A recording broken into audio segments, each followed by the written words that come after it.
Hello tout le monde, c'est Déborah de Daily Debbie et j'espère que vous allez bien. Aujourd'hui, nouvelle vidéo de la série 2021 en 21 livres.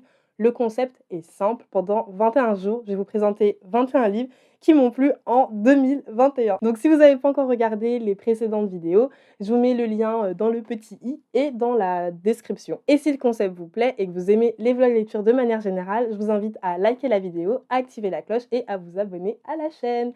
Sur ce, prenez votre thé, votre café ou un truc à grignoter et on y va!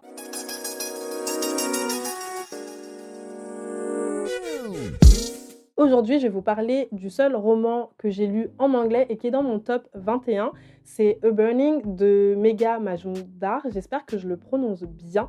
C'est un roman contemporain qui se déroule en Inde et qui parle de discrimination et de politique. Donc, petit trigger warning quand même avant de commencer. Dans A Burning, on parle énormément de discrimination envers des minorités sexuelles et de genre, envers des minorités ethniques et envers des minorités religieuses. Donc il y aura également des agressions et des attentats. Donc voilà, c'est un peu tricky. Donc faites attention à vous. Reprenons. Donc dans A Burning, l'histoire commence en fin de journée lorsque tout le monde rentre du travail. Et pendant que Jivan attend son train, elle entend une explosion et elle voit un des trains qui venait de quitter la gare en feu. Donc bien évidemment, il y avait des gens à l'intérieur. C'est totalement la panique et personne ne sait vraiment trop quoi faire. C'est un peu l'angoisse. Et cet attentat, comme tous les événements dramatiques, va beaucoup faire réagir sur les réseaux sociaux. Et Jivan va réagir au témoignage d'une victime de l'attentat et dire quelque chose un peu du genre oui, mais la police n'a rien fait pour aider cette femme, elle a tout perdu, enfin, c'est horrible. Et si la police représente l'État et qu'ils n'ont rien fait, est-ce que ça ne veut pas dire que le gouvernement est aussi un terroriste? Et là, son post, il a juste genre buzzé. Il a tellement buzzé que c'est remonté même aux oreilles du gouvernement. Et c'est comme ça que Jivan va se retrouver au cœur du procès de l'attaque du train, alors que elle a juste publié un post en fait sur Facebook. Elle n'a absolument rien fait. Donc waouh, ce livre, c'était vraiment une claque. Franchement, j'ai pas compris. L'autrice, elle mâche pas ses mots, elle ménage pas mon petit cœur aussi. Vraiment, c'était les montagnes russes émotionnelles, rien à dire. Déjà, on a 3 personnages principaux qu'on aurait, pour moi, pas pu mieux choisir. On a Jivan, du coup, qui est la jeune indienne de, je sais plus quel âge elle a, je crois, elle a environ 20 ans, quelque chose comme ça.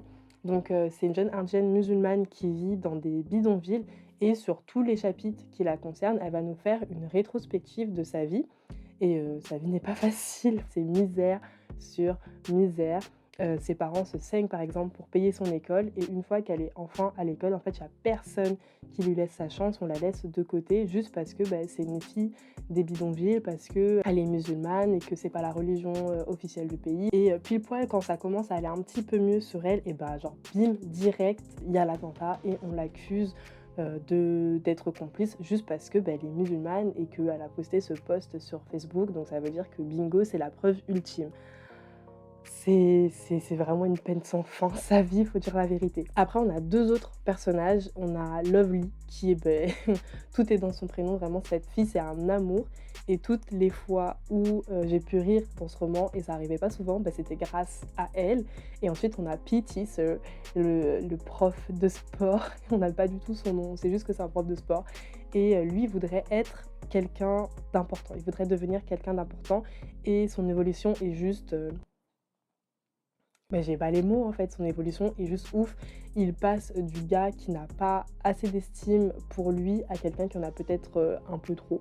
Et pile poil, quand je pensais avoir cerné son personnage, quand je pensais que j'avais tout compris sur lui, il se passe un événement de ouf dans le livre qui remet toute son évolution et toute la construction de son personnage en cause. Genre, son personnage, il m'a juste retourné le cerveau, la vérité. Tout ça pour dire que les personnages sont vraiment la raison pour laquelle j'ai aimé ce livre. Et c'est la façon dont l'autrice en fait nous présente les personnages et nous présente leur évolution qui m'a vraiment plu. Je me sentais investie de ouf dans ces 3 récits, ce qui est assez rare parce que quand je lis des livres avec différents points de vue, j'ai tendance à m'attacher à un point de vue et les autres je les laisse un peu de côté. Et là pas du tout, et en plus on a des personnages qui se parlent pas vraiment, qui se connaissent pas vraiment, ils vivent juste dans le même pays, à la même époque, mais ils ont des vies qui sont totalement différentes et ça va être l'attaque du train qui va faire en sorte que leur destin soit lié. Je sais pas, là, comme ça, quand j'en parle, ça me fait penser un peu à La Tresse pour ceux qui l'ont lu. Et la dernière chose que j'ai aimée, j'ai trouvé que le thème du livre était, d'actualité, en fait. Parce que dès qu'il y a un drame en France, j'ai l'impression qu'on retrouve un peu les mêmes dynamiques. On a, d'un côté, les commentaires sur les réseaux sociaux, on a les médias qui donnent grave leur avis alors qu'on leur a rien demandé, on a les politiques qui instrumentalisent, le drame et on a le gouvernement qui est en mode: «Ouh, on est dépassé, mais on fait genre, tout se passe bien, on gère tout» et cetera. Donc finalement, la façon dont l'autrice a raconté l'histoire, j'avais un peu l'impression qu'elle, m'expliquait un fait qui s'était réellement passé. Je sais pas si vous me suivez? La façon de vous raconter, du coup, était juste ultra réaliste du début jusqu'à la fin et quand j'ai terminé le livre, j'étais dépitée, j'étais archi triste. Durant toute ma lecture, en fait, j'avais juste 2 émotions. J'étais triste ou j'étais révoltée et c'est tout. Ça faisait genre triste, pointe d'espoir, révolte.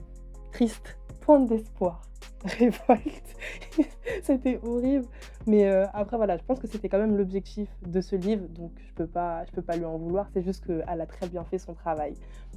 Bref, on arrive à la fin de mon avis sur A Burning. Si vous pouvez le lire, en anglais, franchement lisez-le. Je suis pas sûre que, il soit traduit en français.